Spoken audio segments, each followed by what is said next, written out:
Vsem jasno je, zakaj danes nismo potrjevali finančnega načrta, kajti sprejeti proračun za leto 2011 je točno opredelil znesek strošek, ki je bil predviden na podlagi podatkov iz lanskega leta, tako v letu 2011 dejansko slažal.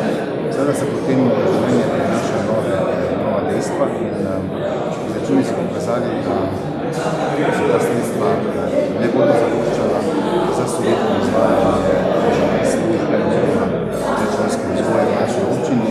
In so potem celo iskali variante rešitve, kako se približati vsaj približati zneskom proračunov, tako da bi ta služba lahko normalno opravila svoje delo. Glede na dejstvo, da smo že zelo blizu, več variant predlogov je bilo, sem potem predlagal, da se ta točka umakne, kajti ko bomo imeli znano dejstvo, koliko dejansko potrebovali sredstev, bomo hkrati z rebalansom proračuna ta sredstva tudi zagotovili. Idejna zasnova za dograditev in rekonstrukcijo obstoječega vrtca, kar pomeni precejšnjo širitev. S tem projektom smo že se pojavili na razpisu Ministrstva za šolstvo in šport, vendar v poplavi teh prijav smo mogoče tudi na račun dejstva, da v rubriki število zavrnjenih otrok niso imeli kar pisati sedaj, pristali na 55 mesto, kar pomeni, da na tem razpisu skoraj zagotovo niso bili uspešni.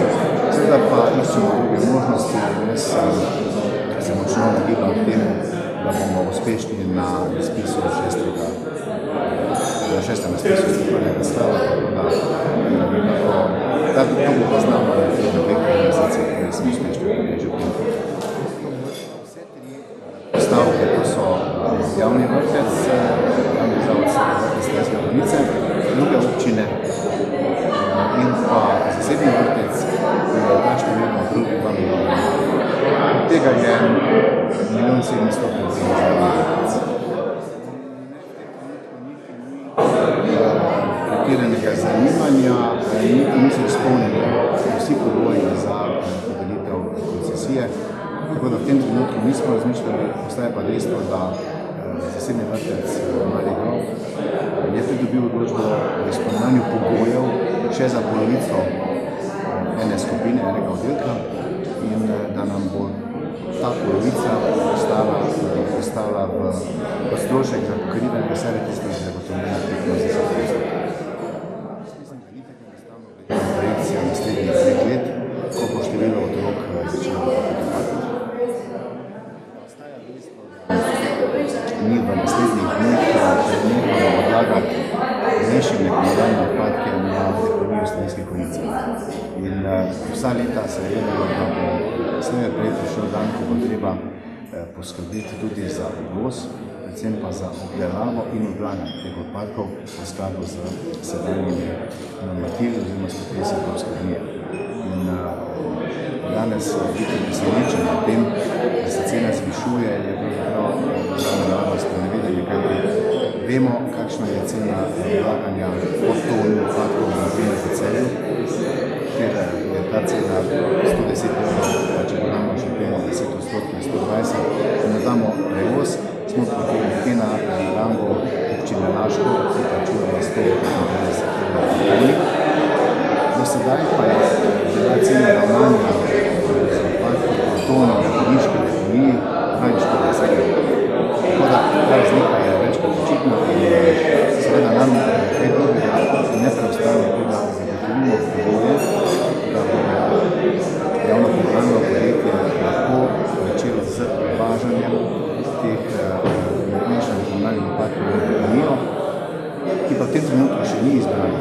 In ta teh 2,5 € po osebi je najvišja cena, seveda bomo pa na osnovi izračuna oziroma podatkov v naslednjih 3 mesecih videli, koliko dejansko ta strošek bo bremenil posameznika prava možnost. Kakšen signal dajemo s tem tistim, ki plačujejo odpadke tako kot otroci? V bistvu pri povišanju cene ne moremo mešati sebe in koš, tako kot so danes nekateri svetniki poskušali. Jaz se strinjam, da je potrebno poskrbeti za to, da bomo prišli do sistema, v katerem bodo tisti, ki nočujejo, nagrajeni. Sedaj bodo nagrajeni vsi povprek, pavšalno, kajti več bomo izločili, manjši pa ta strošek po osebi. Je pa silno težko najti tisti pravi ključ, kajti če pridemo na tehtanje, se bodo pa namesto v kontejnerjih pa te smeti znašli.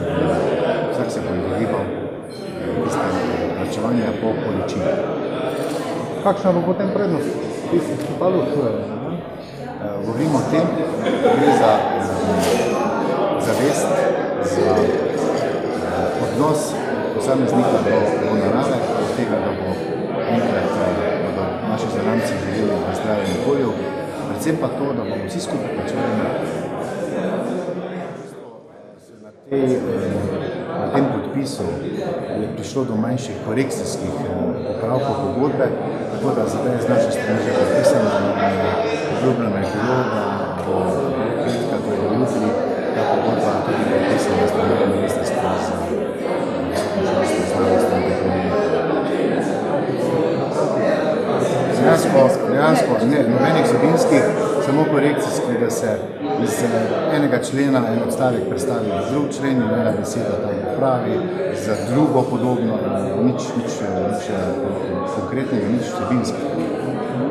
Ja, gre za gradnjo novih, približno 150 km povezav, optičnih povezav po celotni občini in govorimo o sredstvih približno 2,7 milijonov evrov, ki jih zagotavlja ministrstvo, in pa preostanek do 4,6 milijonov evrov pa zagotavlja naš zasebni partner, to je podjetje GVO.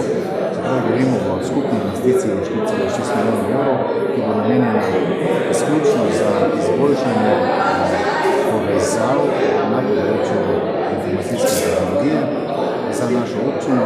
Celotna investicija pa mora biti zaključena v 18 mesecih od dneva podpisa pogodbe. Rekel, da ne bi mogli govoriti o tem, da smo kadrovsko podhranjeni, seveda pa je še vedno možnost da smo še boljši za izboljšave. In mi se nenehno trudimo, da tudi v okviru projekta ISO 9001, ki ga smo odprli pred 3 leti za delovanje občinske uprave, da vse skozi spremljamo naše procese in tudi nadgrajujemo, izboljšujemo.